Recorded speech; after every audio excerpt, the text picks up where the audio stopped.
நீங்க போட்டோல பாக்குற இவரு பேரு கோலப் சந்திரா. இவர் ஒரு மோட்டார் வெஹிக்கல் இன்ஸ்பெக்டர் மட்டும் தான் ஒடிஷால வேலை செஞ்சுட்டு இருக்காரு.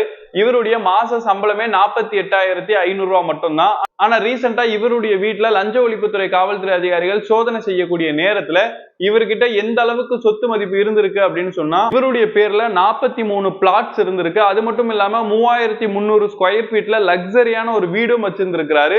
அவருடைய வீட்டுல சோதனை செய்யக்கூடிய நேரத்துல 1 கிலோ தங்கமும் வச்சிருந்திருக்கிறாரு. 1 கோடி ரூபாய்க்கு மேல கையில ரொக்க பணமாவும் வச்சிருந்திருக்கிறாரு.